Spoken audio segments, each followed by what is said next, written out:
Días, siendo las 10 de la mañana del 6 de mayo del 2023, comenzamos el TAC de fotogrametría y fotointerpretación. Voy a compartir la pantalla, permítanme un momento, por favor. Bueno. Buenos días, Denis, perdón. Buenos días, ¿cómo estás? Muy bien, bueno, vamos a comenzar entonces con la presentación. Vamos a retomar. Porfa, me confirma si estás viendo la pantalla. Sí, señor. Ok, perfecto. La clase pasada nos dedicamos a hacer y entender todo el tema de los cálculos de la altura de vuelo, ¿cierto? Como un elemento fundamental entre el ejercicio de lo que es la fotointerpretación. Habíamos hablado también de cómo calcular una escala, pues digamos teniendo en cuenta unos elementos fundamentales que son la distancia focal de la cámara, de los lentes de la cámara y la altura de vuelo sobre el terreno. Y con esos elementos digamos que nosotros podríamos hacer unos determinación de la escala de la fotografía en una distancia, ¿cierto? También hicimos, digamos, varios ejercicios también para encontrar, despejando esa misma fórmula, la escala de la foto, teniendo en cuenta la distancia de los puntos de la realidad sobre la distancia entre los puntos de la foto. Pues que son fórmulas que nos permiten a nosotros tener elementos que nos dan esa entrada para poder identificar algunos elementos y algunas características que tenemos. La distancia entonces hacíamos un ejemplo de la distancia dentro de los puntos en el mapa en milímetros y la distancia de los puntos de la foto en milímetros para establecer la escala de la foto. Hablamos también de otros métodos que se eligen entre las distancias del mapa y la foto para poder determinar entonces esa escala. Porque para nosotros es importante la escala, porque a partir de esa escala nosotros revisamos los objetos y las características que tienen los objetos. Tengamos unas escalas más detalladas, voy a ser reiterativo con esas afirmaciones siempre, nosotros podemos tener mejor representación en un mapa de esos elementos que tenemos en el terreno. Si las escalas son más generales, con los ejemplos, entonces podemos, digamos que tendremos entonces absolutamente elementos con menos detalles, como nos muestra la foto y como nos muestra el mapa. Teníamos una fórmula para determinar la escala de la foto, que me dice a mí que es el comparativo de cuál es la escala entre la distancia AB más la escala, más la distancia de la escala BC más la distancia de la escala CD, y eso dividido en 3 nos dará pues esa escala de la foto. Existen otros métodos también que utilizamos, que es utilizar ya no un triángulo, sino utilizar una cruz, ¿cierto? Es de esta forma, digamos que utilizamos dos líneas que pasan por el centro de la fotografía. ¿La condición cuál es? Que yo necesito que esas líneas me pasen a mí por el centro de la fotografía, ¿sí? Y que se corten, que formen un ángulo recto. Es decir, yo formo ángulos rectos en la fotografía para poder calcular esa misma distancia. Y después utilizo esa misma distancia y esas mismas líneas con respecto al mapa, ¿sí?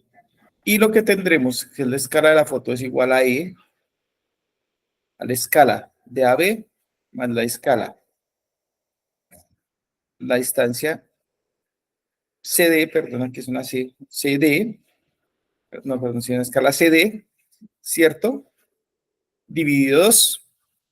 Yo tomo en la escala de la foto, si quiero, A', B', esa distancia, por esta distancia en escala, y divido 2 y me da automáticamente la escala de la foto. Son métodos que se utilizan para hacer comparativos. Recuerden, los mapas tienen escalas y ya están determinados, están proyectados. Entonces hablamos de escalas de unos 25.000, 10.000, 50.000. Más o menos yo creo que esta es una escala 1, por este detalle, para unos 50.000. Y la escala de la foto, acuérdense, si no la tenemos, podemos calcularla a partir de acá, sobre esas características. También tenemos otro, que es el cálculo de distancias. Nosotros necesitamos calcular ciertas distancias que existen en la fotografía aérea. Y ahí debemos tener muy en cuenta a qué escala está la fotografía. Sabiendo a qué escala está la fotografía o la imagen, nosotros podemos calcular fácilmente cualquier distancia. Nosotros en el trabajo nos dan a nosotros usted es catastral, usted es ingeniero agrícola, usted es forestal, usted es una persona técnica, que trabaja digamos, en las partes rurales y necesita determinar ciertas distancias.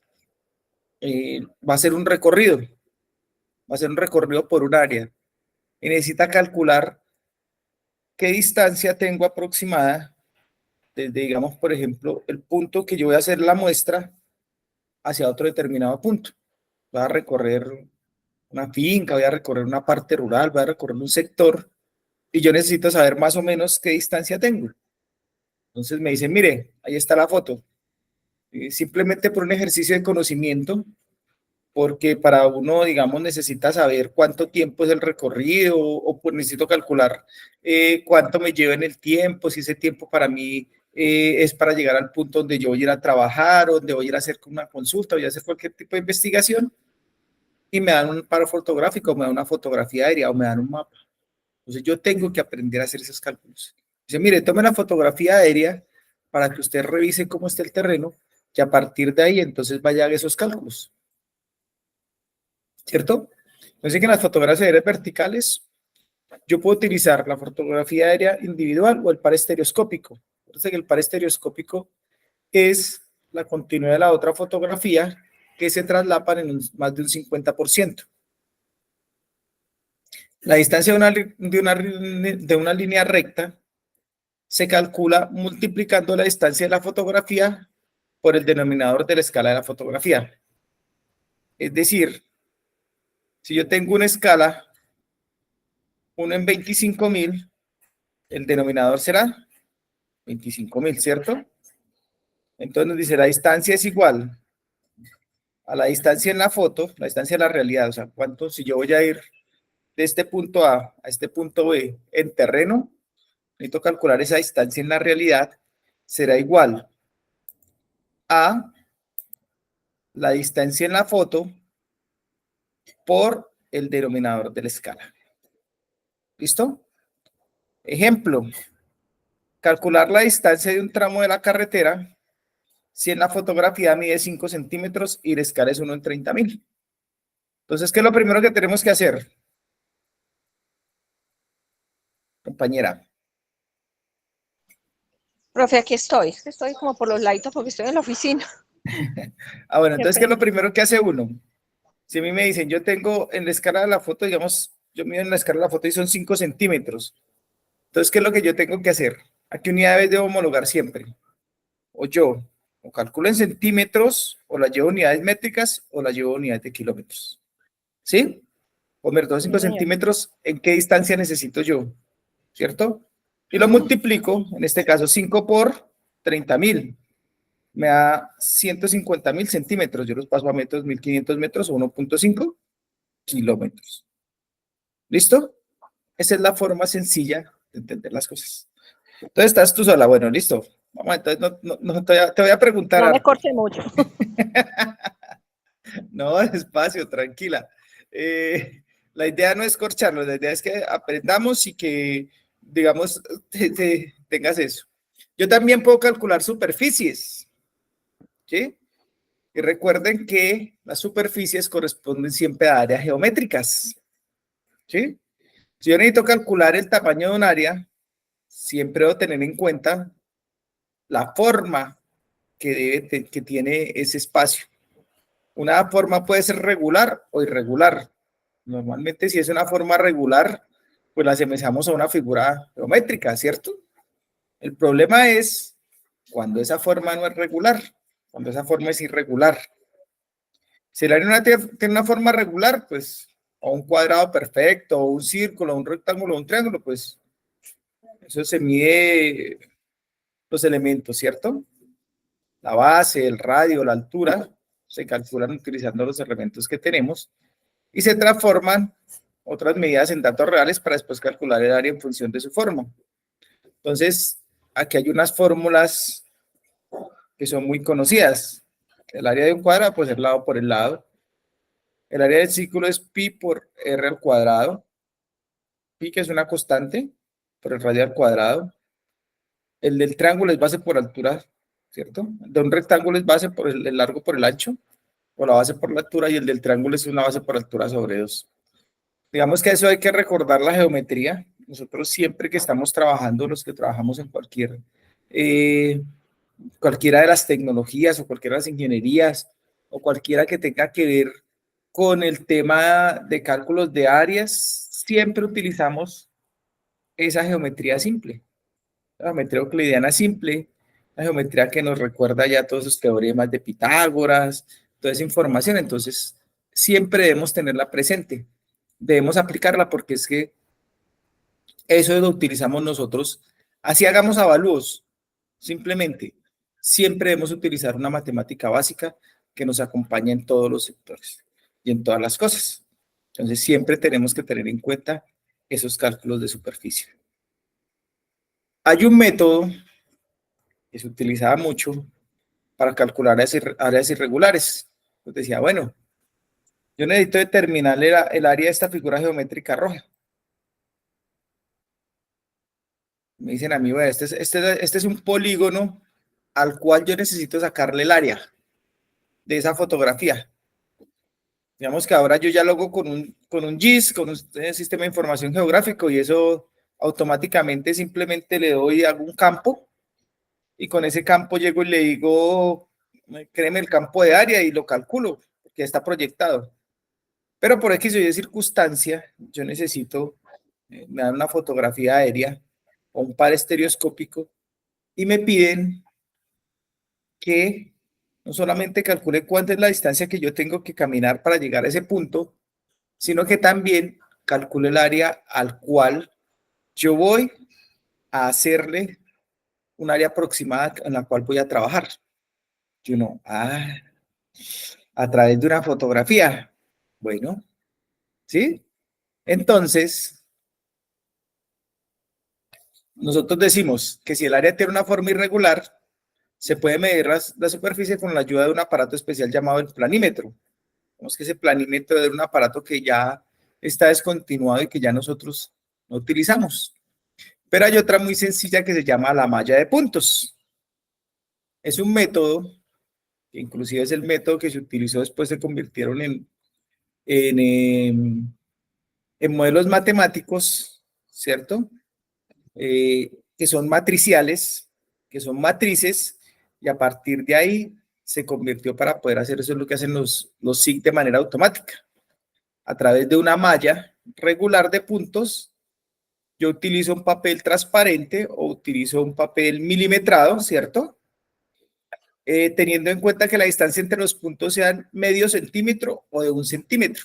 Entonces yo hago un cuadrado, como aparece aquí, esos puntos que aparecen allí, ¿sí? Y en esos puntos, lo que yo hago es una malla de puntos más grande que mi área. Esos puntos o están cada medio centímetro o cada centímetro. Utilizamos ese papel milimetrado. Había un ejercicio muy interesante que nos hacía un profesor, que él trabajaba en el IGAC, en restitución, y hacía todo el tema de fotogrametría, y nos entregaba un área de una fotografía. Mirábamos qué escala tenía. Si no tenía escala, pues hacía calcular una escala general, y después nos decía, vamos a sacar el área de un polígono. Entonces nos decía, consígase papel milimetrado y papel mantequilla. Papel mantequilla copiábamos nosotros el área y después le poníamos encima el papel milimetrado. ¿Sí conoce el papel milimetrado, cierto que sí? Papel Sí, verdecito señor. que Yo trae inclusive líneas. alguna vez trabajé con esa malla de puntos. Creo que todavía tengo una. Nosotros las imprimíamos en acetato En y se la acetatos. ponían encima. Pero Ahí me- digamos, por ejemplo, sí, en acetato normalmente uno le coloca un acetato encima de la fotografía para poder rayar en ella, Ujú. ¿cierto? Entonces Y es esa más o malla de menos puntos, preciso. ¿cómo?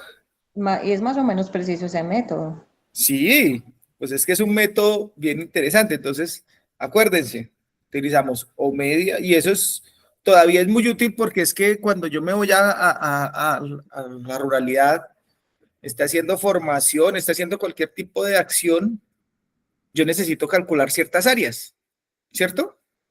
Un área aproximada, que bueno, que después ya lo restituya o lo mire y haga la reparación con el, digamos, con el GIS o el CAD o cualquiera de herramienta de estas. Entonces uno hace ese cálculo. Entonces decía, después, bueno, 1 centímetro o medio centímetro.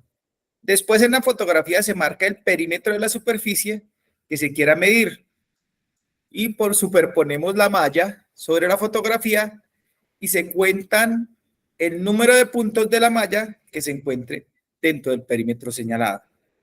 Entonces yo listo, tengo mi fotografía, coloco aquí mi nave de puntos, coloco la figura que voy a medir y empiezo a contar cuántos puntos están dentro de esa área. Entonces 1, 2, 3, 4, 5, 6, 7, 8, 9, 10, 11, 12. Vámonos, hay 23 puntos, 23, 24 puntos en este ejercicio. Este ejercicio sería muy bueno hacerlos. Y luego aplicamos una fórmula. Cuando los puntos de la malla tienen una separación de medio centímetro, la superficie de nectares es igual al 2.5 por ¿cuántos números de puntos sobre 1000 por el denominador de la escala al cuadrado sobre 1000 al cuadrado? Ejemplo, van a tomar un lapicito y vamos a hacerlo. ¿Les parece?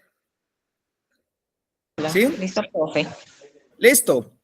Vamos a volvernos aquí a esta anterior. ¿Alguien me está escribiendo? Sería que llegó alguien más. Miremos, permítame un segundito porque como tengo invitados de otras... ¿Alguien más llegó o me está pidiendo acceso? Buenos días. Buenos días. Buenos días. Janet, ¿cómo estás? Bueno, entonces vamos a hacer un ejercicio. Van a calcularlo. Vamos a decir que esta fotografía está en escala 1 en 25.000. ¿Listo? Entonces vamos a colocar aquí, escala de la foto. Vamos a trasladarnos para acá. ¿Cierto? Perdón, para adelante. Vamos a calcular con este denominador y con estas dos escalas. Entonces, escala de la foto. Voy a escribirla aquí. Ok, ustedes saben que yo tengo aquí un pulso impresionante. La escala de la foto es 25.000, ¿listo?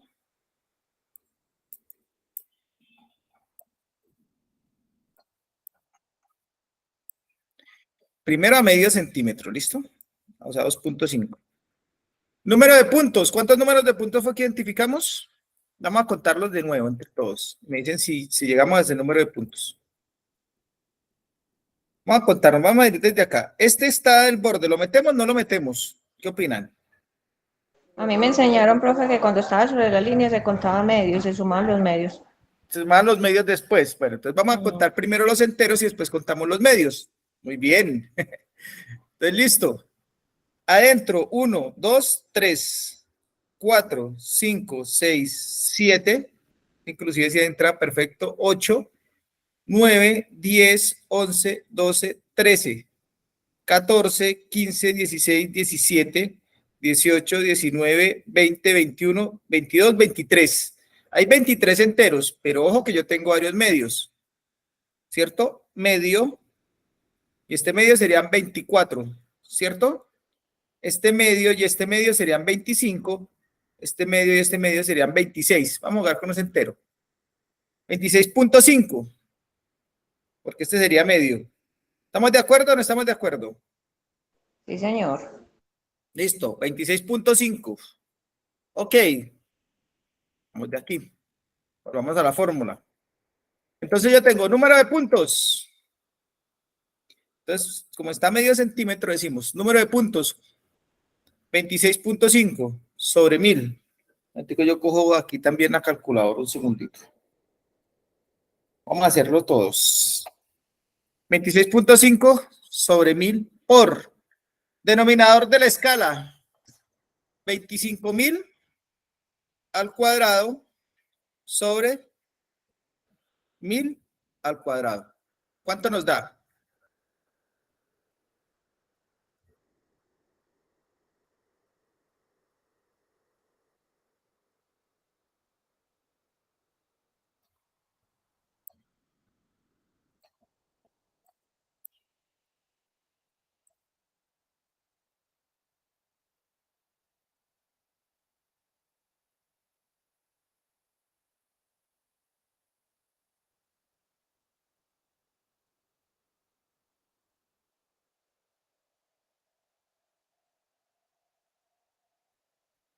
¿Cuánto nos dio? A ver, un Excel.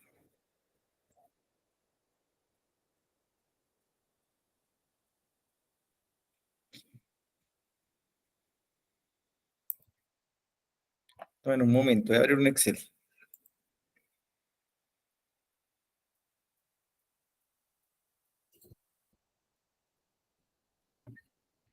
Vamos a hacerlo acá. Profe, ahí a la carrerita me dio 16.5. 2.5, ¿sí o no? Seguro, porque tengo una calculadora aquí como cuenta huevos, entonces. Listo. 2.5 por número de puntos. Vamos a abrir paréntesis. ¿El número de puntos cuánto es? 26.5. 26.5. Sobre. Dividido, ¿cuánto fue? Dividido según la fórmula. Dividido 1000. ¿Cierto? Vamos a hacerlo en unidad y ahorita después lo hacemos. 1000. Esto después lo multiplicamos, este resultado después lo multiplicamos, aplicamos la ecuación. Denominador de la escala, 25.000 al cuadrado, ¿cierto? Esto quería ver. No sé aquí cómo es que se le da al cuadrado. Coloquémoslo igual. Pero igual, 25.000 por 25.000. Por 25.000. Bueno, al cuadrado. Ya me está dando un valor. Y aquí, después esto lo dividimos, esto otro es por 10.000 por 100 al cuadrado, ¿cierto? Pero igual a 1000 al cuadrado. 1000 por 1000. Y este, coloquémoslo igual para que nos vaya dando este. Porque eso es una fórmula, ¿no? No tengo aquí calculadora. Entonces, esto será igual a ¿qué? A esto, ¿no? Con esa fórmula, por esto,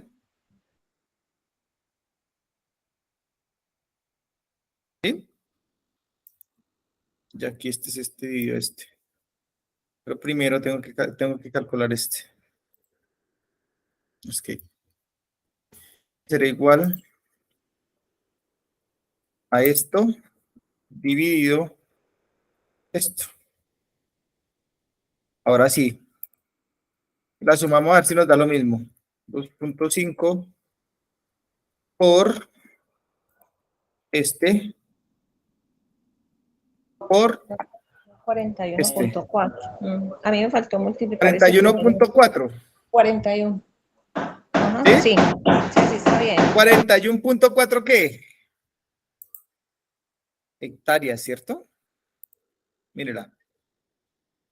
Superficie en hectáreas son 41.4. Es el área que tenemos nosotros. Si la escala de la foto son en 25.000, aquí hay 41 hectáreas. Yo creo que si esta, como se llama esta, yo creo que no está en 25.000. Yo creo que esta foto está más en una escala menor, una escala de unos 50.000. Pero entendimos cómo hacemos la operación, ¿sí o no? Señor, sí. Listo, Yo lo que ahora me acordaba de calculémosla. no me acordaba de la fórmula. Ahora calculémosla si ya esos puntos no están a medio centímetro, sino que están a 1 centímetro. A ver cuánto les da. Ahí está la fórmula para que la hagan. Ya la hemos dado toda carrera, eso es rapidito.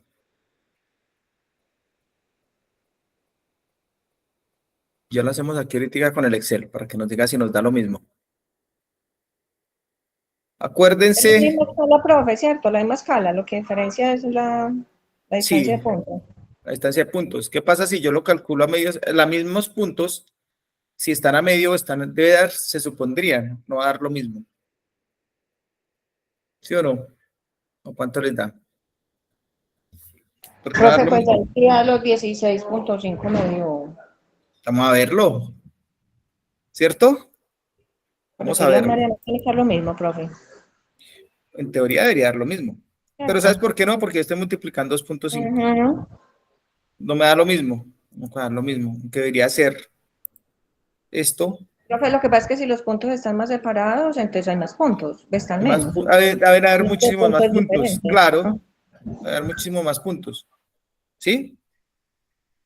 16 punto, acuérdese, cuando yo estoy haciendo, digamos que entonces ahí, digamos, esa área es distinta, la escala tendrá que ser distinta, la escala tendría que ser 50.000, por ejemplo, para que nos diera lo mismo. Vamos ahí, simplemente estamos aplicando las fórmulas. Acuérdense que cuando yo hago la anotación en hectáreas, siempre coloco 4 unidades. ¿Por qué 4 unidades? Son Para que 16, para que pasar a metros cuadrados nos den porque son fórmula. 16 hectáreas, 5.625 metros cuadrados, ¿sí?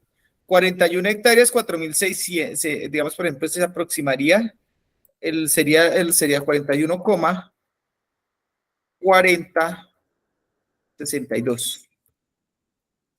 Si aquí el siguiente sería 6, tendría que subir a 63. Siempre las hectáreas se representan con, digamos, el número de hectáreas, ¿sí? Seguidos de 4 dígitos. 16 hectáreas, 5.625 metros cuadrados. 41 hectáreas, 4.062 metros cuadrados. 4.062 metros cuadrados sería la lectura. ¿Sí lo entendimos? Y si aprendimos a leer, ahora, ¿por qué cuando yo tengo hectáreas siempre voy a utilizar, después de la coma, 4 denominadores? ¿Listo? Sí, señor. Decímetros. Y también porque si yo lo voy a convertir a metros cuadrados, para que me queden todas las unidades. 100.000, ¿cierto? ¿Qué es una hectárea? ¿Sabe qué es la 10.000. equivalencia de una hectárea? 10.000 metros cuadrados. Y que sí, porque ¿de dónde se toma la hectárea? Claro, ¿Ah? ¿De dónde ¿lo toma la saben? hectárea? Sí, o sea, ¿por qué? 100%. Correcto, muy bien. Sí, todos sabíamos eso, ¿sí? Ah, no, yo no. ¿No? Resulta que cuando llegaron los españoles, ellos hicieron lo que se llama la cuadrícula española. Entonces, si van a los pueblos, a cualquier pueblo, perdónenme ahí el gráfico, que es que no tengo un pulso. Ustedes se han dado cuenta que el pulso, digamos, con mouse es muy difícil. Entonces, ellos siempre colocaban una plaza y alrededor de la plaza distribuían las cuadras. En todos los municipios del país se construyó más o menos así. Tú vas a cualquier municipio de Colombia y siempre hay una plaza principal y alrededor de la plaza principal hay cuadras. Entonces, ¿ellos qué dijeron? Vamos a hacer cuadras de 100 por 100. Y de ahí es que sale los 10.000 metros, ¿sí o no? ¿Sí? O la famosa una hectárea. Así se representa. ¿Ok? ¿Listo? Es representación de esos. Entonces ellos tienen la cuadrícula española o la famosa cuadra española, que es que por cada lado, normalmente, se diseñaba que cada cuadra tuviera 100% y que las cuadras, digamos, fueran, como su nombre lo indica, cuadrados perfectos. Es ahí porque arquitectónica y urbanísticamente usted tiene un dominio mucho mayor del territorio, ¿sí?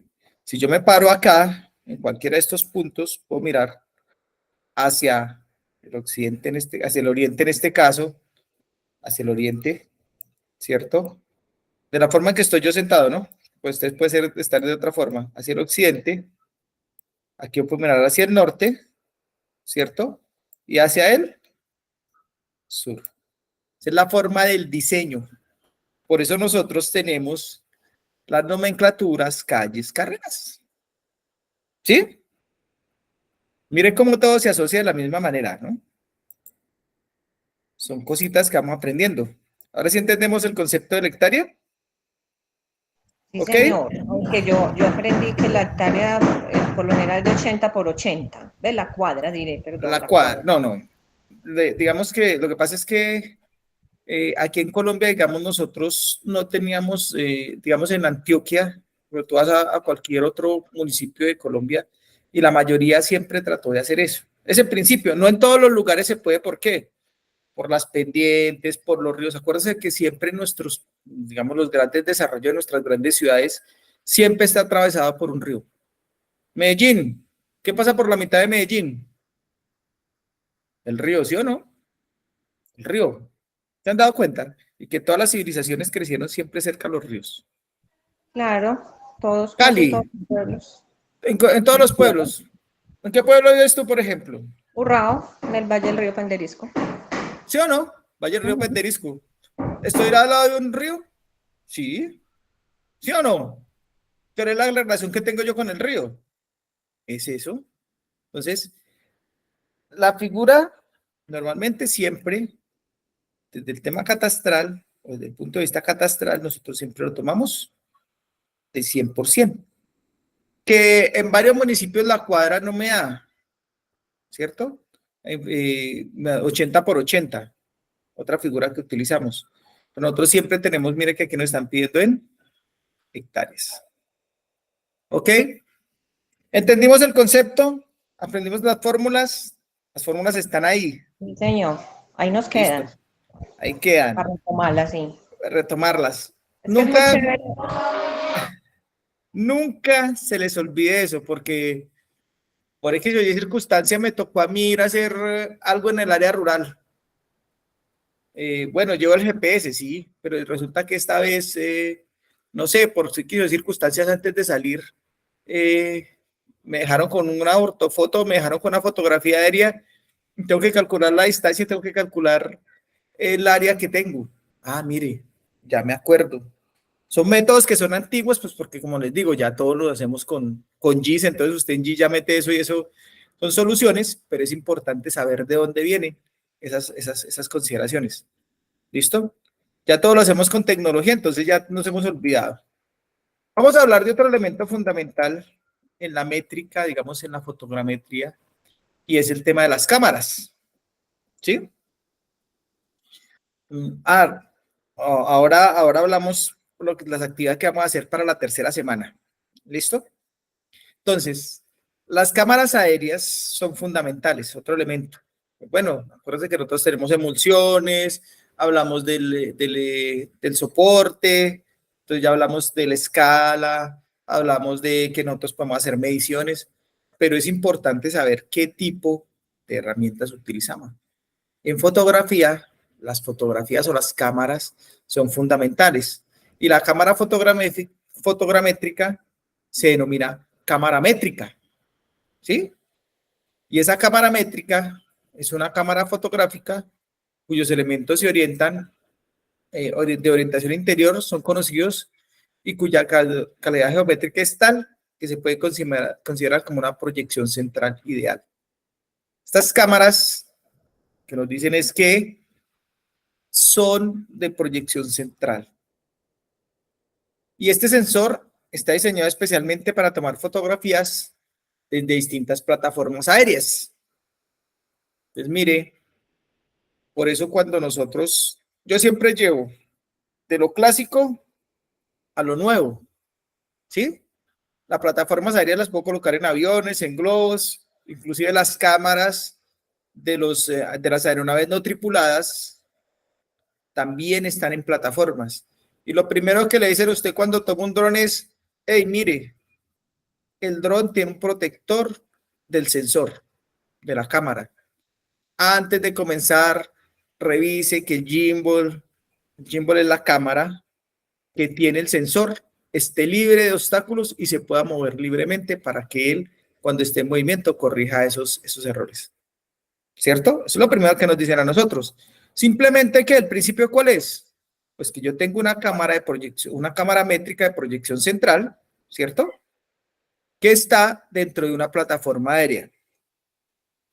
Y estas cámaras se caracterizan porque el tiempo de exposición es muy corto, porque están en movimiento durante la exposición. ¿Qué quiere decir eso? Que toman fotografías en un tiempo muy corto porque resulta que él no está estático, sino que él está en movimiento, ¿cierto?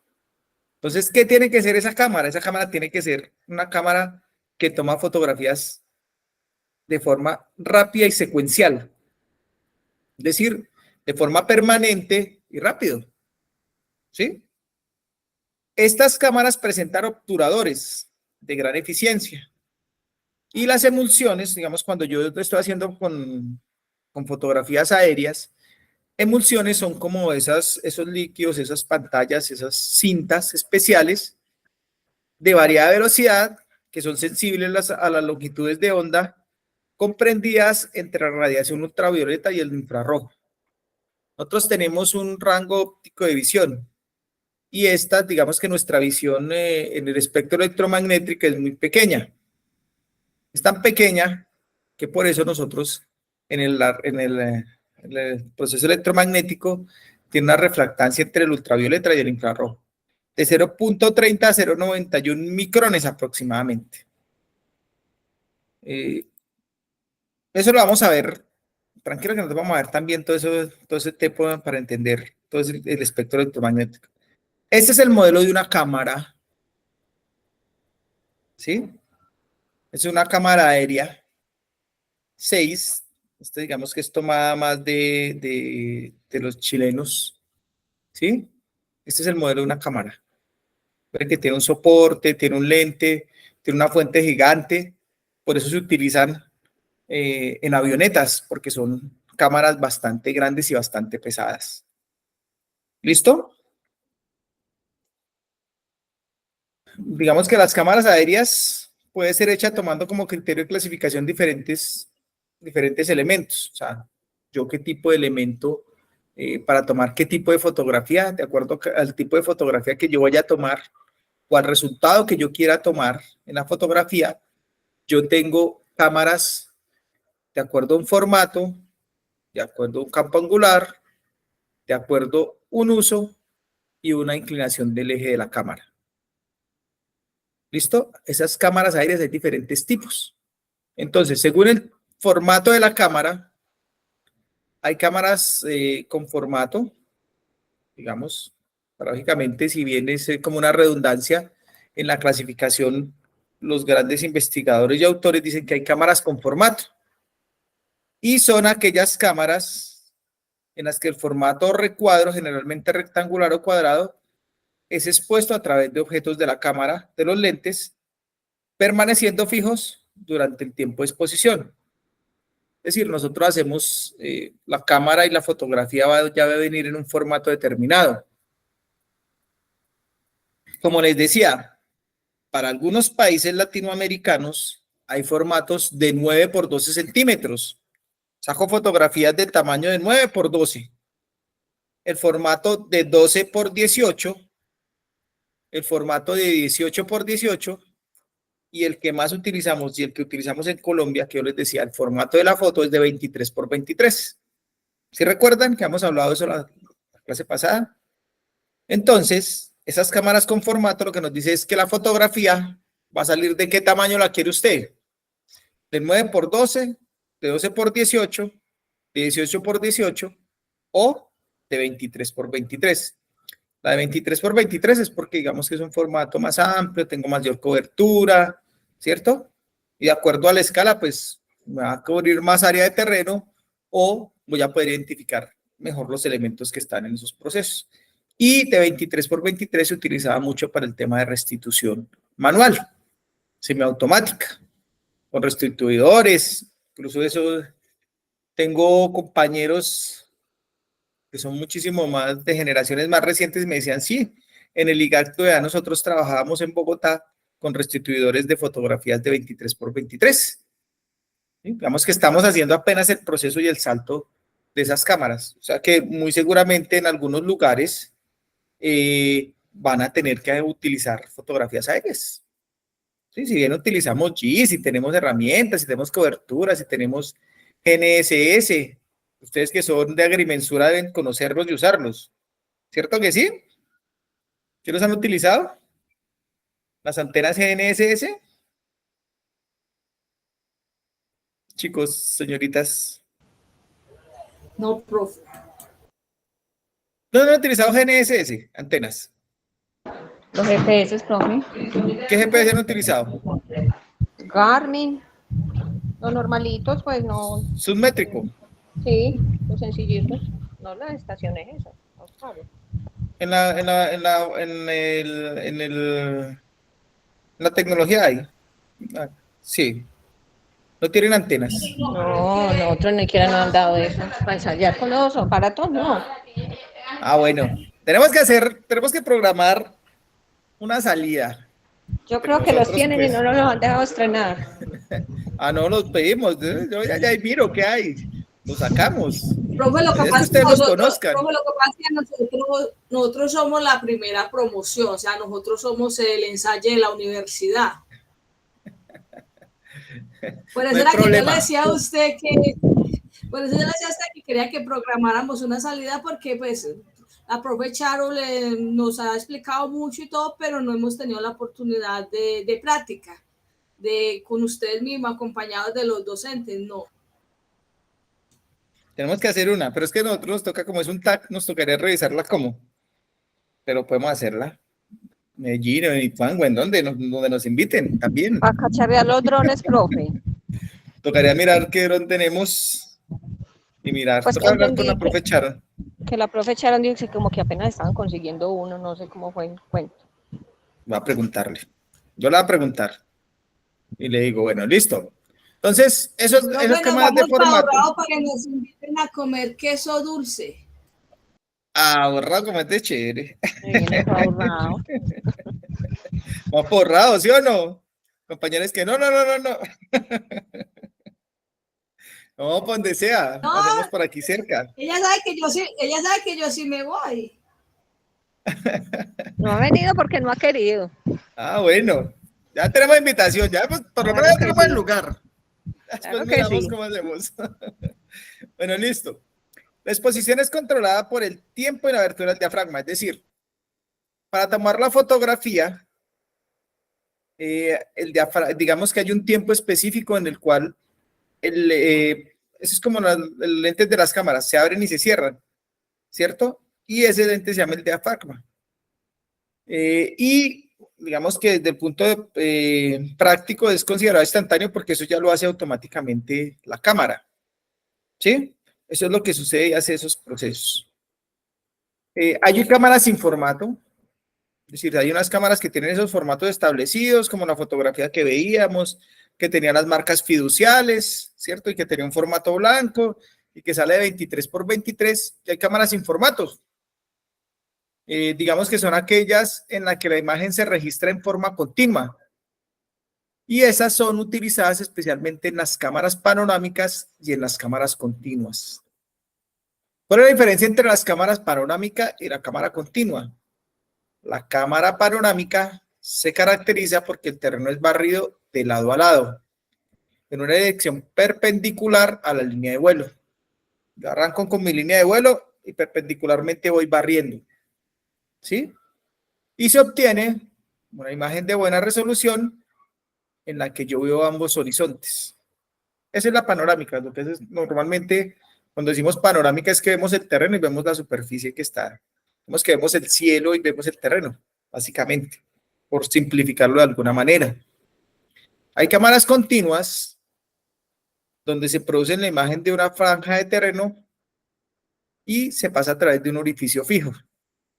La película se mueve constantemente a una velocidad sincronizada con la velocidad del terreno. Entonces yo simplemente coloco un espacio, como una cámara acá, en donde él va tomando, a través de la línea de vuelo, él va tomando esa foto. Y lo que la cámara va haciendo es barriendo, ¿sí? Entonces usted lo que le saca es una faja grande de fotos, pero digamos que esa faja es continua. Aquí hay un ejemplo de utilizar en plataformas esas cámaras. Mire que la utilizamos en helicópteros, ¿cierto? El helicóptero a una velocidad constante, una altura de vuelo fijo y va tomando la foto. Vamos que son ejemplos de cómo se va haciendo esos procesos. Según el ángulo, hay diferentes cámaras. Está la cámara normal, aquella que tiene un campo angular reducido, ¿sí?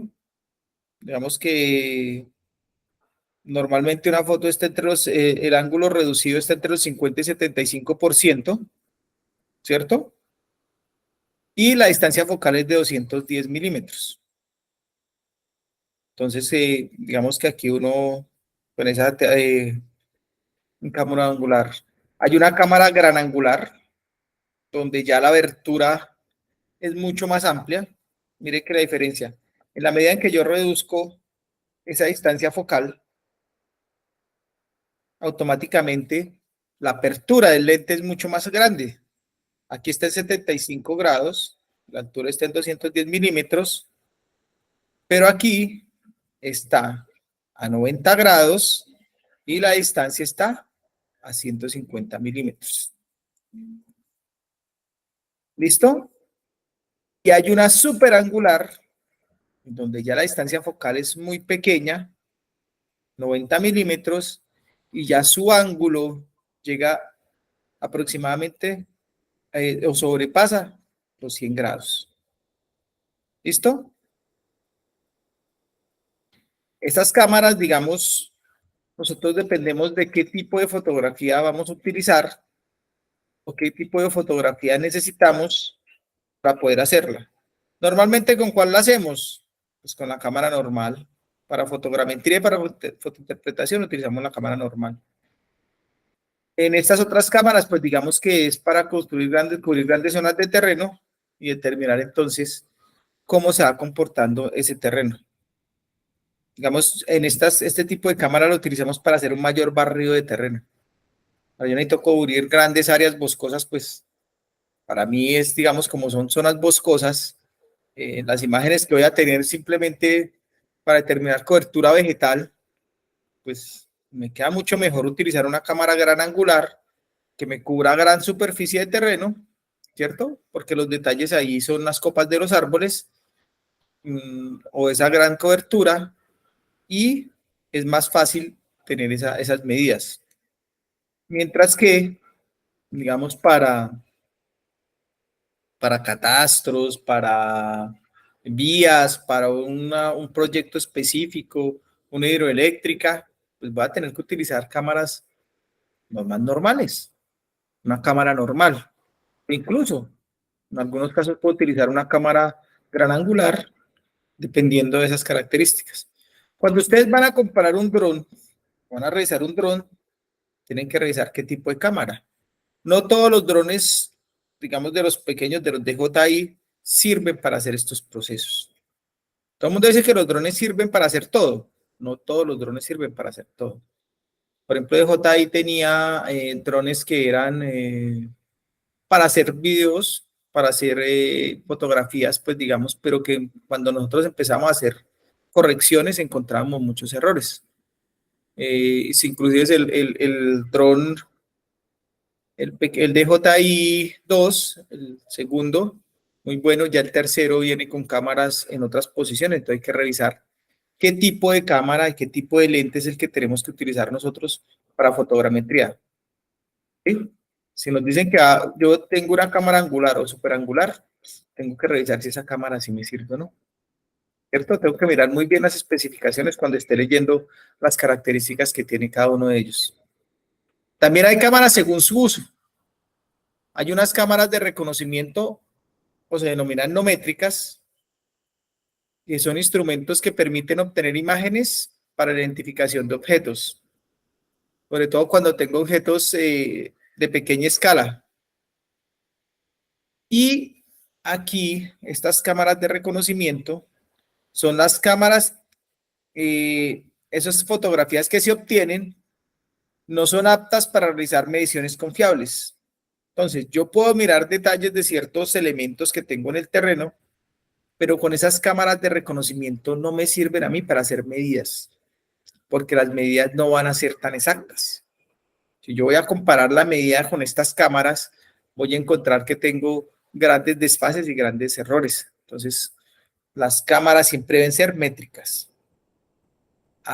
Si yo quiero hacer cartografía específica, utilizo las cámaras métricas o las cámaras cartográficas.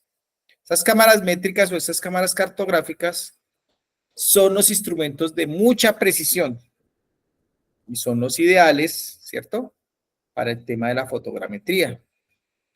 Y su objeto, el objetivo fundamental de este tipo de cámaras es producir fotografías para realizar todo tipo de mediciones.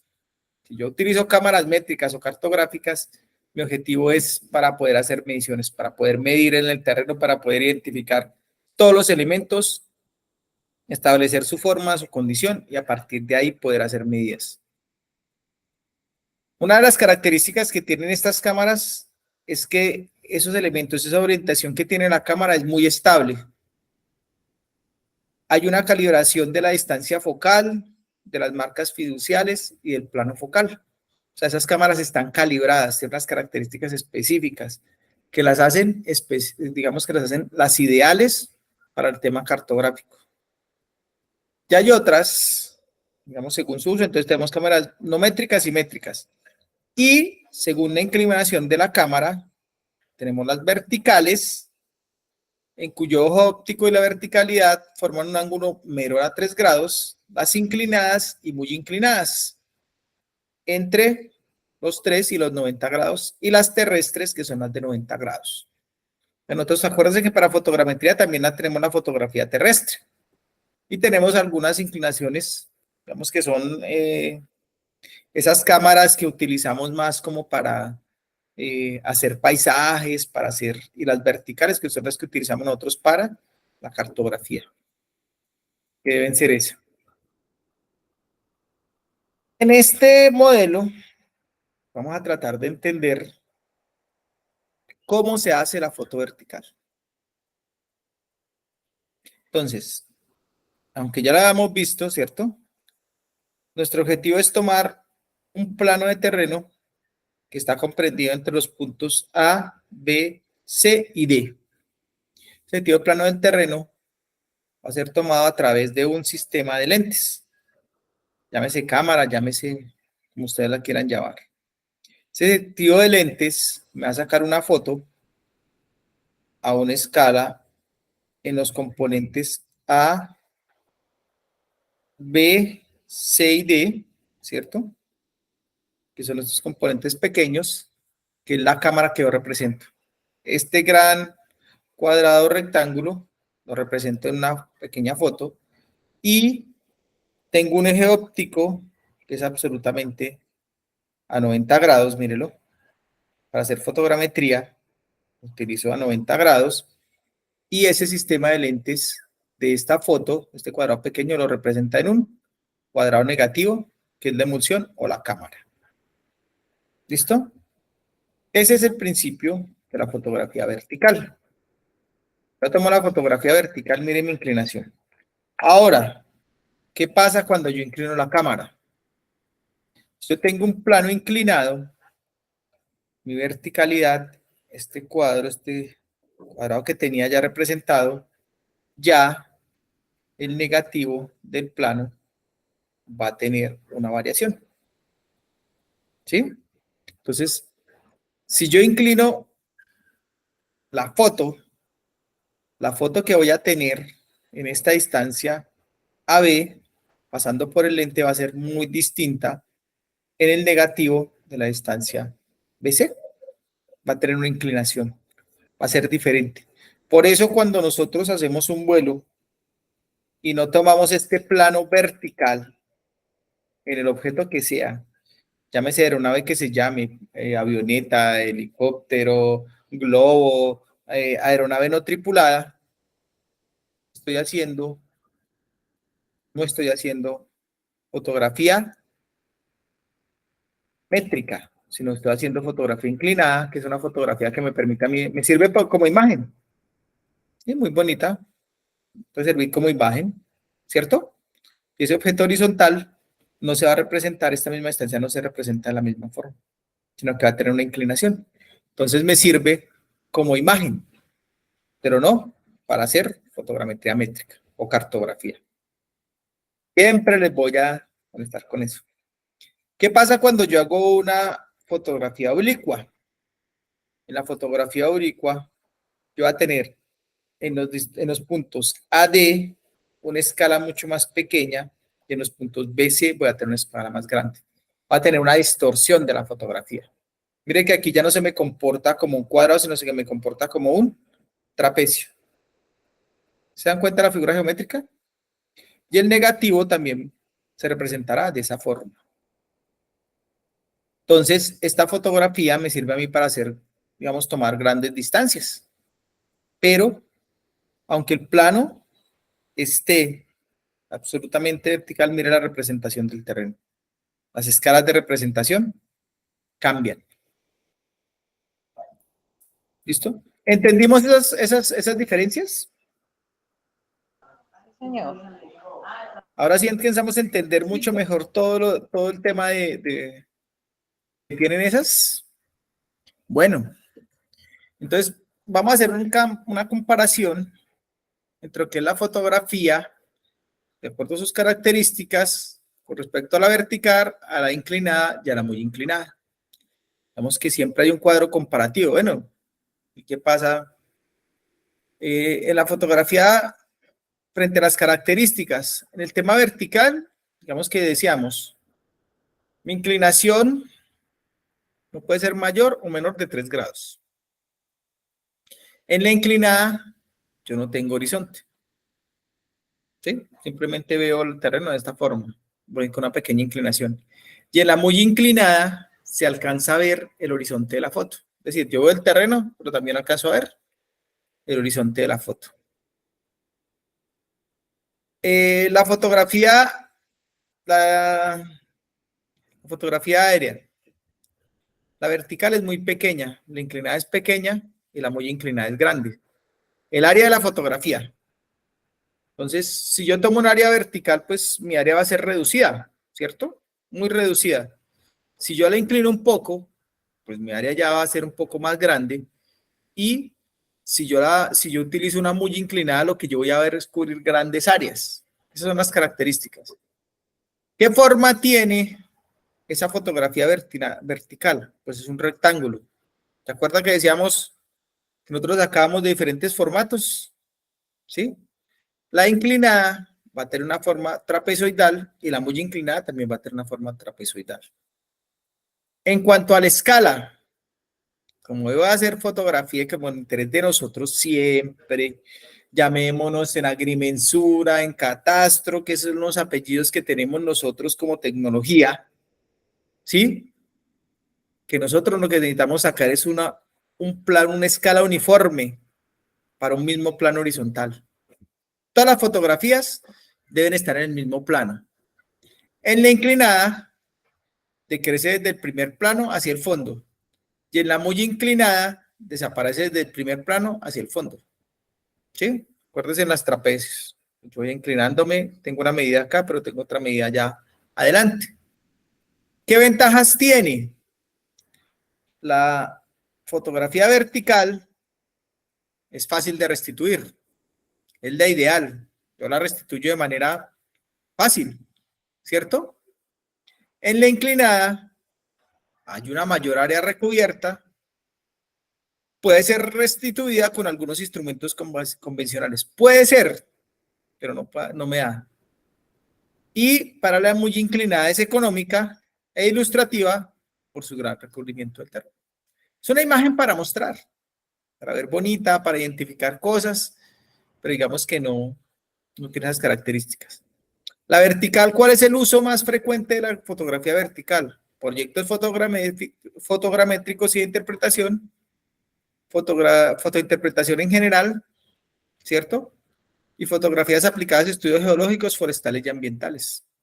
Cada una tiene digamos que tiene un uso distinto. Por eso nosotros siempre nos centramos y todo lo que hagamos con cualquier instrumento fotogramétrico es una fotografía vertical. Y por eso es la diferencia en lo que nosotros hacemos con lo que hacen otras profesiones o lo que hace otra persona que ve un curso así detallado, aprende a manejar el dron y se va, ¿cierto? Porque para nosotros cuando hacemos topografía y cuando hacemos fotogrametría necesitamos medidas exactas. Estamos haciendo catastro, también necesitamos medidas exactas. Lo que necesitamos es este tipo de ortografía. La inclinación no puede ser mayor o menor del 3 grados, ¿cierto? Listo. ¿Cómo vamos hasta ahí? ¿Hemos entendido la importancia de la cámara? Es tan importante tener una buena cámara. ¿Cómo nos vamos metiendo despacio y cómo vamos teniendo todas esas cosas? Bueno, ahora vamos a ver de qué se compone la cámara. Sí, profe, bueno, sí, muy bonito. ¿Y esas cámaras qué? Pues esas cámaras básicamente están compuestas de 3 grandes elementos. Digamos, una cámara fotográfica. Una cámara fotográfica, no, perdón. Una cámara de fotografía, de fotogrametría, es una cámara que se compone de 3 grandes elementos, que son el almacén o magazine, el cuerpo de la cámara y el ensamble del lente, o lo que llamamos nosotros, también lo definimos como el conjunto de objetivos. ¿El magazine qué es? Resulta que el magazine o cuerpo es donde yo encuentro las cintas. Ustedes vieron que antes las cintas de cine, cuando usted iba a cine, siempre se sentaban en unos círculos metálicos. ¿Sí? Sí, yo creo que todavía el cine es casi muy parecido igual. El cine sigue siendo tradicional. Ustedes van a una cinta de cine y ustedes ven que tienen dos cintas grandes donde guardan las películas. Ese tipo, digamos en comparativo, es lo que sucede aquí en el cuerpo, en esa acción. Pasa de un lado hacia el otro, en este caso está en blanco, va pasando por un plano focal o digamos por donde se va a hacer expuesta esa película y se van almacenando todas las fotografías. Entonces estaba hacia abajo y estaba hacia arriba recogiendo las fotografías que están haciendo. ¿Qué características tienen ese cuerpo, digamos ese magazine o digamos ese cuerpo de la cámara? Que está sellado al vacío.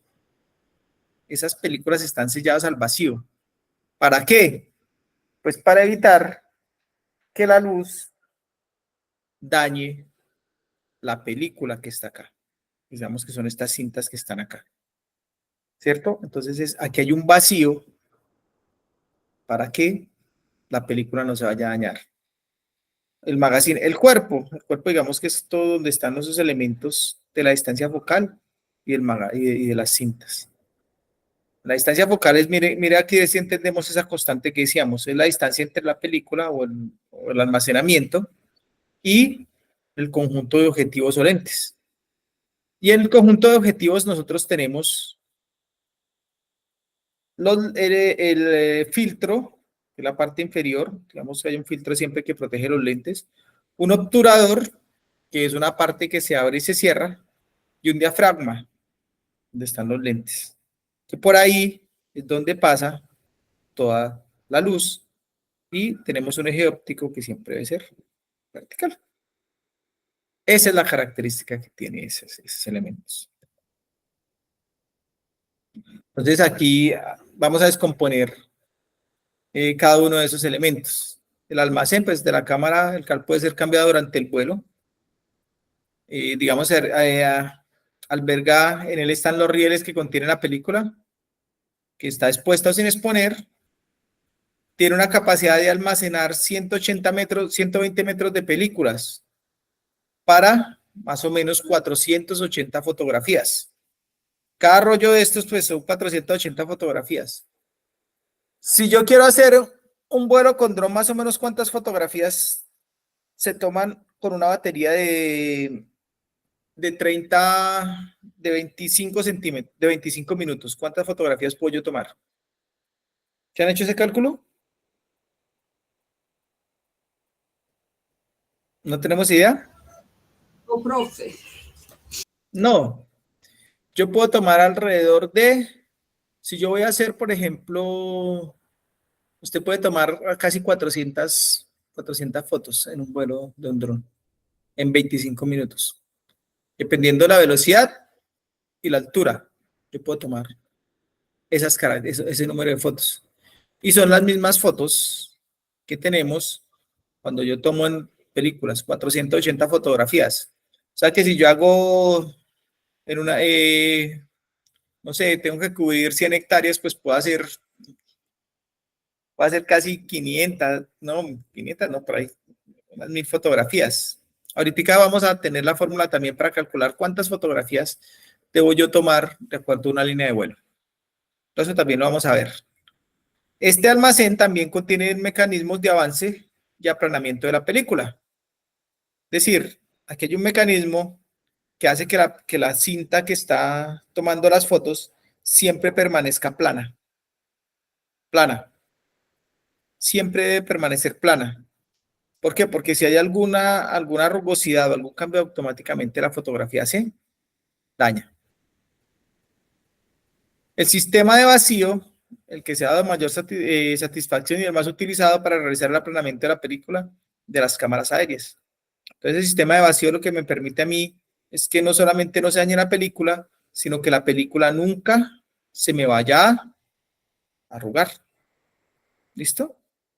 Lo que nos muestra aquí, digamos, un poquitico, la imagen no está tan bien en el almacén, el cuerpo óptico, que es el mismo que veíamos ahora. El cuerpo de la cámara. Digamos que el cuerpo de la cámara es la parte donde se colocan los mecanismos que proveen los movimientos necesarios para enrollar la película, disparar el obturador y operar el sistema de vacío. Está el cono, que es la parte que sirve de soporte al sistema de lentes de cono. Vamos ahí es donde se colocan los lentes. Está el objetivo, ¿sí? Que es el sistema de lentes ya propiamente. El cono donde lo hace el objetivo son los lentes. Está el oficio, digamos que cuál es digamos que el objetivo de ese sistema de lentes es el de reunir en un haz de luz los rayos de cada uno de los puntos, de los infinitos puntos que están en el plano objetivo. ¿Qué significa eso? Que todo lo que yo estoy tomando, todas esas imágenes, toda esa luz que estoy tomando, son puntos que se concentran en estos lentes, ¿cierto? Y es lo que hace es distribuirlos para que lleguen a las películas. ¿Sí? Y tiene un denominado centro óptico que es el que se encarga de enviar toda la información al negativo de la foto. Está el diafragma, que es una serie de láminas que pueden rotar en el plano conforme a ellas y permiten la variación del edificio si pasan los rayos luminosos provenientes del objeto, lo que determina la cantidad de luz incidente sobre el sistema de lentes. No toda la luz que llega a los lentes pasa. El diafragma se encarga de regularlos para que pasen los lentes necesarios o el haz de luz necesaria para poder tomar la fotografía. Eso es lo que hace el diafragma. Y está el obturador. El obturador es la parte del controlador, es la parte encargada de controlar el tiempo al que esté expuesta la película en el momento en que los rayos de luz atraviesan el sistema de lentes. El tiempo es de 1 sobre un 2000avo, sería la expresión, de segundo. Es una fracción de segundo. Es el tiempo que demora en abrir y cerrar para que entre la luz. Ese es el diafragma, el obturador, perdón. El obturador se encarga de abrir y cerrar para que en un 2000avo de segundo se tome esa imagen. Permite el paso de ese rayo de luz. Esos son los mecanismos que tenemos. Hay unas nuevas cámaras, que son las cámaras digitales. En esa cámara digital, digamos que el plano focal ya es sustituido por unas células fotoeléctricas que se encargan de registrar las imágenes, que son las denominadas CCD, o Chain Coupled Drift. Digamos que ese dispositivo, los CCD, ahí existen dos tipos de cámaras digitales. Están las cámaras lineales, que digamos que dispone de 3 líneas paralelas de 12 kilobytes de sensores transversales a la dirección del vuelo. Dichas líneas tienen diferentes inclinaciones, delantera, radial y posterior. Como son cámaras digitales, pueden capturar información de distintas partes del espectro electromagnético, no solamente el espectro electromagnético visible. Estos son los modelos. Las cámaras digitales utilizan el famoso RGB. Ustedes sí vieron el tema del RGB. ¿Sí? ¿Sí están ahí? Sí, Hola. profe, aquí está hoy. ¿Sí? Ah, bueno. ¿Ustedes sí conocen el RGB? ¿Sí lo vieron? Sí, profe, Red. la combinación de los colores. Rojo, Eso. verde. El red, green, blue, que es el principio, digamos, con el que es ese rango visible de lo que hablamos acá, de ese espectro electromagnético del rango visible, ¿cierto? Del RGB. Pero resulta que esas cámaras lo que hacen es una combinación de esos tres planos focales y toman imágenes y las convierten en una imagen, las separada y las convierten después en colores, pero utilizan más rangos de colores. En el espectro electromagnético, acuérdense que nosotros apenas tenemos en el rango visible es pequeño para todo el espectro electromagnético que hay. Entonces, cuando yo ya estoy tomando la foto, yo tengo tres bandas continuas de imágenes que están compuestas por un conjunto de líneas que capturó el sensor. Por tanto, una gran ventaja de este tipo de cámaras es que todos los puntos del terreno aparecen en tres imágenes.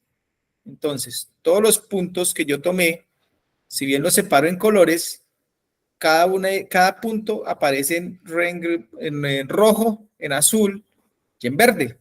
En ese espectro electromagnético es el RGB que utilizamos siempre. Digamos que aquí que dichos registros conllevan que todos los puntos son apuntados bajo la dirección radial del avión, que es lo que muestra acá abajo. Todo está en función del aire. Entonces la cámara va tomando fotos, va haciendo barridos y en ese barrido es que él va capturando la información. Al capturar todo el terreno de forma vertical, lo que tenemos es que vamos a generar ortofotos verdaderas, puesto que los elementos elevados no aparecerán desplazados de la fotografía. Con estas cámaras nosotros ya tomamos esas ortofotos y eso es lo que hace el dron. El dron lo que utiliza es un sensor RGB compuesto con cámaras de alta resolución, ¿sí? Que se encargan de dividir las imágenes y de postprocesarlas. Por eso cuando nosotros ponemos un producto, lo primero que saca al hacer un postproceso es un ortofotomapa. Ya aparecen, ya todos los puntos están corregidos. Y si nosotros tomamos puntos de control, lo que le damos es una precisión muchísimo más alta y de mayor calidad y de mayor veracidad de la imagen. Ya se encuentra en un sistema de referencia, en una coordenada real, en un punto verdadero, y aparte de la ventaja de la cámara de hacer barridos, de tener todos los puntos del terreno en RGB, en rojo, en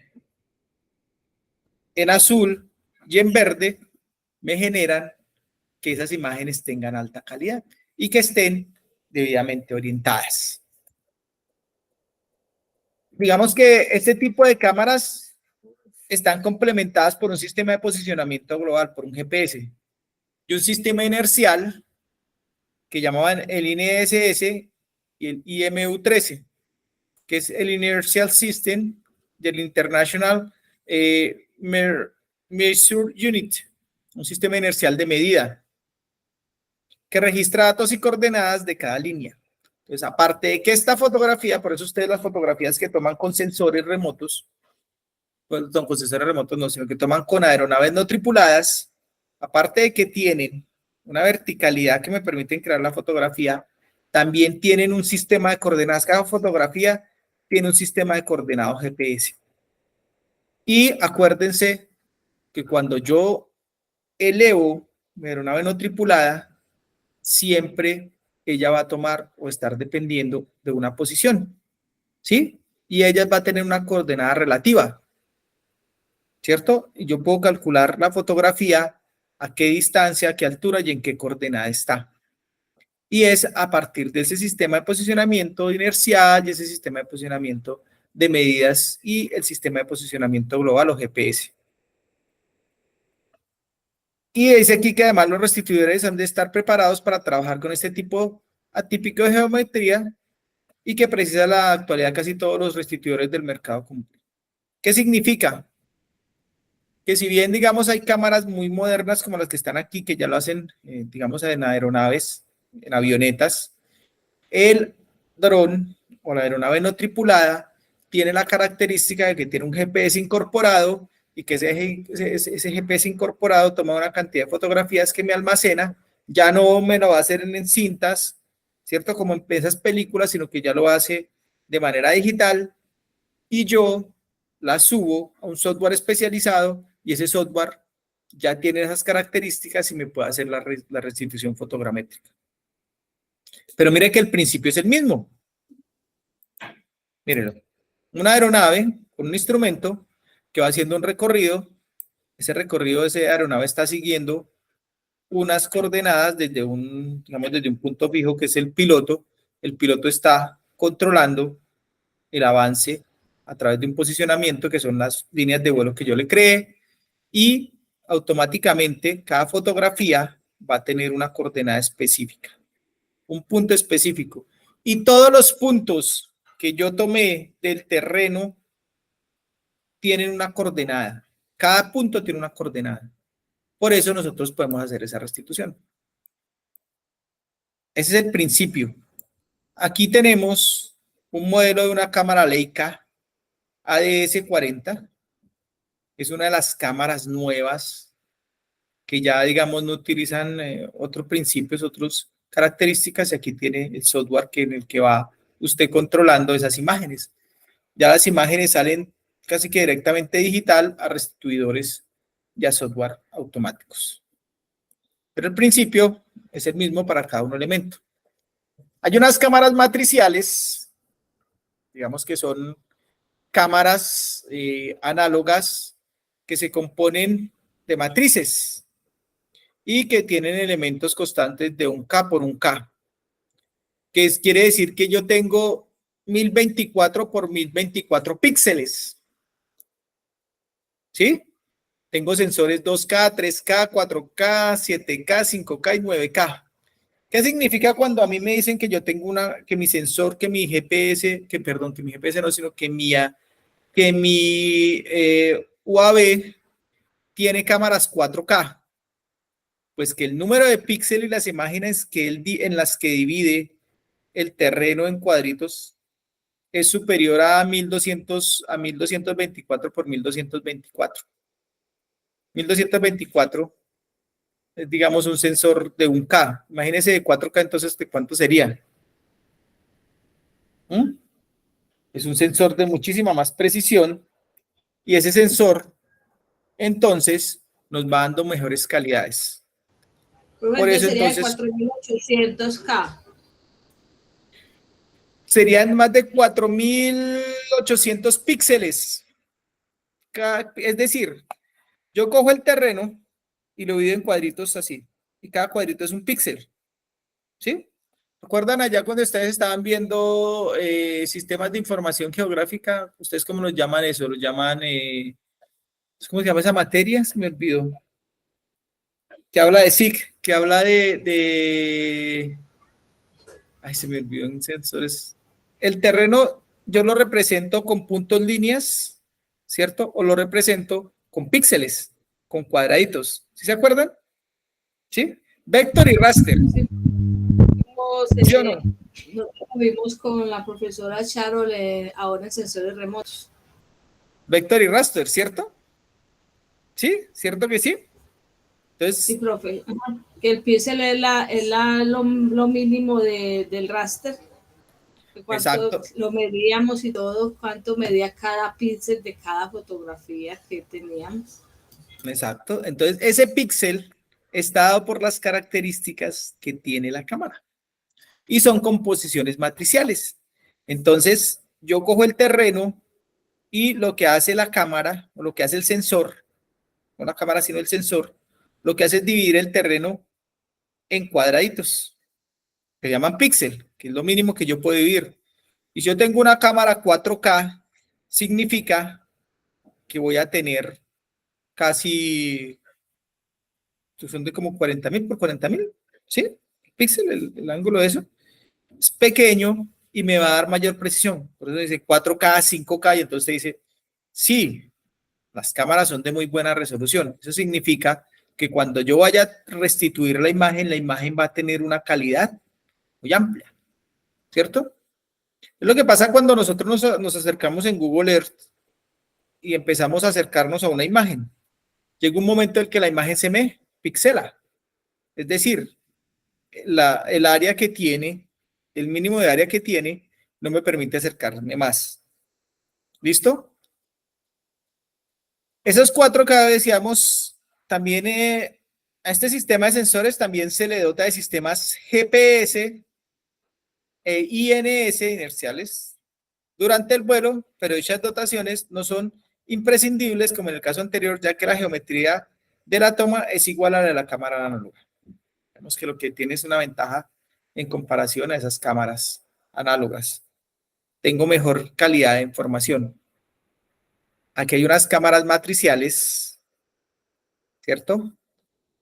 Las cámaras matriciales, digamos un ejemplo es la Ultracan XP Vexel, combina varios objetivos en el plano focal, produciendo imágenes matriciales parciales que se unifican en una imagen completa de 17.310 por 11.300 por 1.131 píxeles. La calidad es impresionante, ¿sí o no? Y miren que estas cámaras ya son multiespectrales. ¿Sí ven? Yo tengo el RGB, Red, Green, Blue, ¿cierto? Pero también tengo otros sensores, yo creo que este es el infrarrojo y otro tipo de sensores UV. Esta es una cámara matricial. Entonces, ¿qué es lo que me hace cada uno de estos lentes? Que el terreno está siendo barrido no solamente por un sensor, digamos, por una solo lente.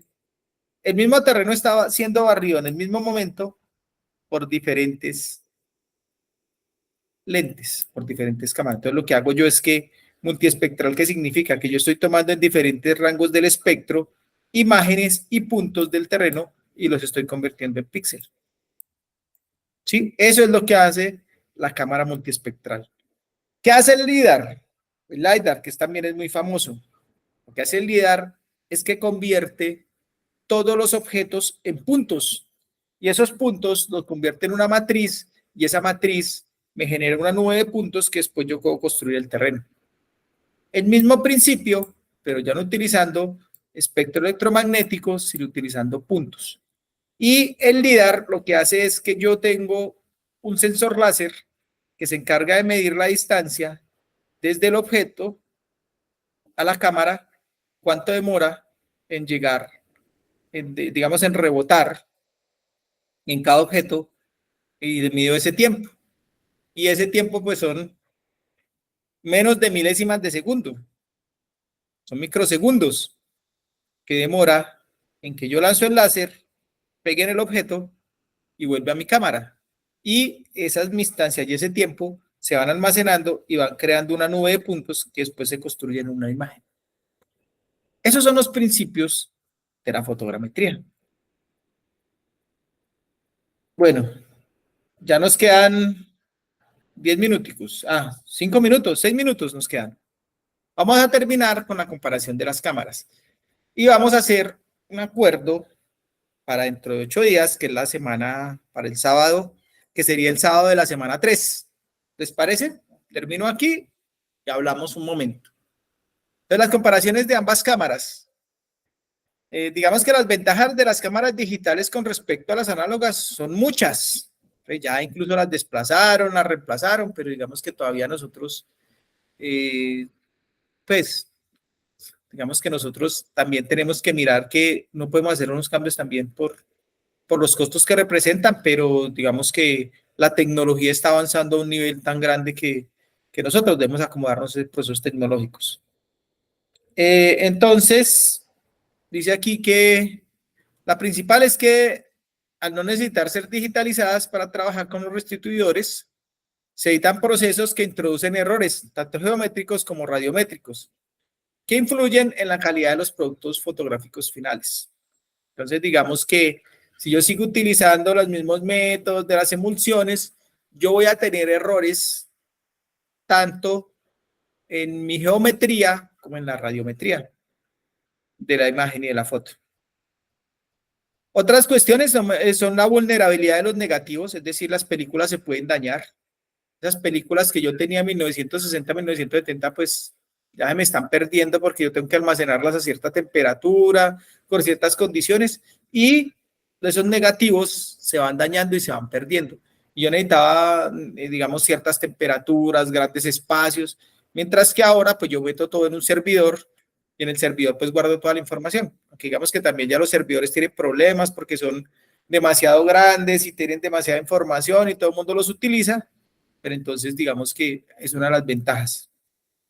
En el formato digital, digamos que la cámara es una cuestión complicada. Yo puedo mirar si utilizo una cámara de acuerdo al número de megapíxeles, de acuerdo qué objetivo tengo, si utilizo una cámara sencilla, o utilizo una RGB normal, o utilizo una multiespectral, o utilizo una LIDAR. Entonces, ¿cuál es el objetivo que yo necesito para hacer esas cámaras digitales? Entonces puedo utilizar cualquiera y selecciono qué tipo de vehículo o qué tipo de cámara tiene cada vehículo y de acuerdo a eso yo lo utilizo. Digamos que no obstante se suele ser el usuario el que realice la elección, ya que esto es cuestión inherente a la empresa que elegimos para el vuelo fotogramétrico. Entonces yo al final como usuario, ¿qué producto quiero? Yo, digamos, por ejemplo, estoy haciendo un servicio como profesional y yo le ofrezco alternativas a mi cliente. No solo alternativas en costos, sino alternativas de qué tipo de producto quiere que yo le presente. Y eso es lo que hacemos al seleccionar qué tipo de cámara quiero. Lo que hablábamos cuando comenzábamos y decíamos que todavía nosotros utilizamos, los catastros todavía utilizan esa fotografía convencional, la fotografía aérea con avioneta, que porque, digamos, cubre lo mismo, que por el costo, que por los productos que tenemos. Nosotros debemos dar un salto cualitativo en el manejo de esas imágenes, pero no solo para la producción y almacenamiento de esa información, sino por la calidad que representan esos instrumentos.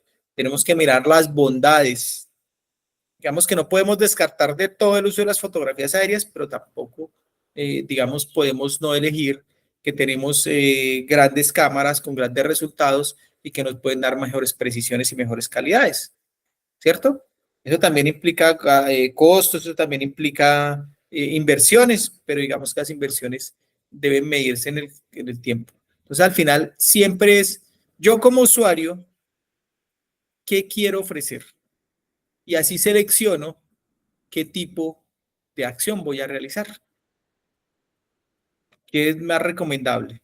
¿Una cámara convencional con un vuelo convencional o una cámara, digamos, ya digital con unos principios que me pueden dar mejores resultados y que yo puedo tener mejores análisis? Ya depende de los costos, de los insumos y de los resultados.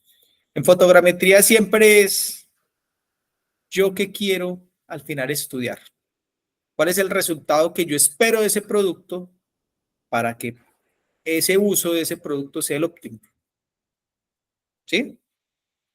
¿Qué sacrifico y qué quiero? Para nosotros es muy importante siempre el tema de las medidas, siempre el tema de las coberturas, que si yo voy a tomar una medida exacta de un predio, de una manzana, de una vía, esa medida sea la correcta, porque la variación métrica o la precisión para mí representa económicamente un gran valor. ¿Qué representa que yo me equivoque un metro en la medición de una vivienda o para sacar un avalúo? Muchísimo, ¿sí o no? Entonces, es por eso que debemos tener en cuenta esas condiciones. Bueno, hasta el día de hoy terminamos acá. Preguntas, comentarios, sugerencias. Qué bien todo. Ese tema del tipo de cámaras y resoluciones y todo eso siempre es complejo, pero no espera llegar a la práctica. Es bueno, no, si eso, yo siempre les digo, primero ustedes deben tener la capacidad de bajar de presentar. Ustedes lo primero que deben tener es un concepto teórico bastante grande. Aunque parezca mentiras, aunque la gente diga, ya cuando yo ya me acerco, digamos, en estos procesos, ya sé que la cámara es fundamental, que la escala es fundamental, que la altura de vuelo es fundamental, yo ya puedo ofrecer mejores productos y mejores servicios. Que ese es el objetivo fundamental al final de todos estos. Darles y hacerles entender que esa misma fotogrametría que yo hacía